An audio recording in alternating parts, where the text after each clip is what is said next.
ಸವಳು ಮಣ್ಣು. ಸವಳು ಮಣ್ಣಿನ pH ಸಾಮಾನ್ಯವಾಗಿ 7 ರಿಂದ 8.5 ನಡುವೆ ಇರುತ್ತದೆ. ಉಪ್ಪು ಪಾಲು ಸವಳು ಮಣ್ಣಿನಲ್ಲಿ 4 ds ಗಿಂತ ಹೆಚ್ಚಿರುತ್ತದೆ. ಇದು ಮಣ್ಣಿನಲ್ಲಿ ಉಪ್ಪಿನ ಪ್ರಮಾಣ ಜಾಸ್ತಿ ಇರುವುದನ್ನು ಸೂಚಿಸುತ್ತದೆ. ಸವಳು ಮಣ್ಣು ಸಾಮಾನ್ಯವಾಗಿ ಹಗುರ ಹಳದಿ ಅಥವಾ ಬೂದು ಬಣ್ಣದಲ್ಲಿರುತ್ತದೆ. ಮರಳು ಅಂಶ ಹೆಚ್ಚು ಇರುವುದರಿಂದ ಇದು ಹಗುರ ಮಣ್ಣಾಗಿ ಕಂಡುಬರುತ್ತದೆ. ನೀರನ್ನು ಹಿಡಿದಿಕೊಳ್ಳುವ ಸಾಮರ್ಥ್ಯ ಕಡಿಮೆ ಇರುವುದರಿಂದ ಮಣ್ಣು ಬೇಗ ಒಣಗುತ್ತದೆ. ಮಣ್ಣಿನ ಗಾಳಿಯ ಸಂಚಾರ ಉತ್ತಮವಾಗಿದ್ದು ಬೇರೆ ಬೆಳವಣಿಗೆಗೆ ಅನುಕೂಲ. ಪೋಷಕಾಂಶ ಕಡಿಮೆ ಇರುವ ಕಾರಣ ಹೆಚ್ಚುವರಿ ಗೊಬ್ಬರ ಅವಶ್ಯಕತೆ ಬೀಳುತ್ತದೆ. ಸೌತೆಕಾಯಿ, ಮೂಲಂಗಿ, ಕೋಸು, ಹೂಕೋಸು ತರಕಾರಿಗಳಿಗೆ ಇದು ಸೂಕ್ತ. ಮಸಾಲೆ ಬೆಳೆಗಳಾದ ಧನಿಯಾ ಮತ್ತು ಜೀರಿಗೆ ಚೆನ್ನಾಗಿ ಬೆಳೆಯುತ್ತವೆ.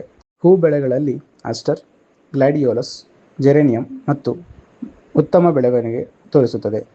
ಮಣ್ಣು ಹಗುರವಾದ್ದರಿಂದ ಟ್ರಾಕ್ಟರ್ ಕೆಲಸ ಸುಲಭವಾಗಿ ಮತ್ತು ವೇಗವಾಗಿ ಆಗಿರುತ್ತದೆ. ನೀರು ನಿಂತುಕೊಳ್ಳದ ಕಾರಣ